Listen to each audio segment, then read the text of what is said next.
আসসালামু আলাইকুম। রবীন্দ্রনাথ ঠাকুরের সে অপরিচিতা গল্পের কথা আপনাদের নিশ্চয়ই মনে আছে, তাই না? সে অপরিচিতা গল্পের নায়ক অনুপম এবং নায়িকা কল্যাণী, দুজনের কথা নিশ্চয়ই মনে আছে। যখন কল্যাণী অনুপমকে বলেছিল জায়গা আছে, এই শটটা কিন্তু শুধুমাত্র অনুপমের কানে বাজেনি, সেটা বেজেছিল অনুপমের হৃদয় এবং আমাদের বাঙালি পাঠকের হৃদয়। জায়গা আছে, এই জায়গা আছে, জায়গা আছে, জায়গা আছে কথাটা শুনতে যেমন মধুর এবং মিষ্টি, বাস্তবে কিন্তু ঠিক ততটাই কঠিন। অনেক কঠিন একটা জিনিস। ভুল মানুষকে যদি আপনি বলেন জায়গা আছে, তাহলে কিন্তু বিপদ হবে।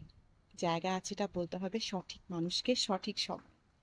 অনুপম যদি সেদিন তার মামার পক্ষ না নিয়ে কল্যাণীর পক্ষ নিত, সে যদি স্ট্যান্ডটা নিতে পারতো, তাহলে গল্পটা কিন্তু আজ অন্যরকম হতো।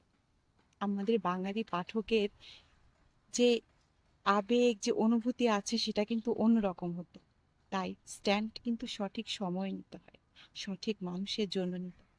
অনুপম যে সময় স্ট্যান্ড নিয়েছিল, সে সময় কিন্তু আসলে মানুষটা সঠিক হলো, সময়টা কিন্তু পেরিয়ে গিয়েছিল, সময়টা ঠিক ছিল না। তাই সময়টাকে সঠিক সময়ে কাজটা করতে শিখুন। সঠিক সময়ে সঠিক কাজ সঠিক মানুষের জন্যই কিন্তু সবচেয়ে বেশি গুরুত্ব।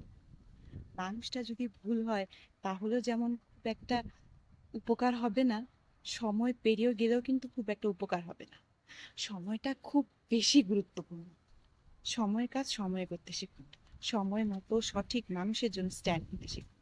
যদি স্ট্যান্ড নিতে ভুল করেন, দেরি হয়ে যায়, তাহলে কিন্তু সে অনুপমের মতো অবস্থা হবে। কল্যাণী আর কখনই হাতে আসবে না, কল্যাণী ছুটে যাবে। মনে রাখবেন, সময়, মানুষ যেমন গুরুত্বপূর্ণ, সময় মতো স্ট্যান্ড নেওয়াটা অনেক বেশি গুরুত্বপূর্ণ সবার জন্য।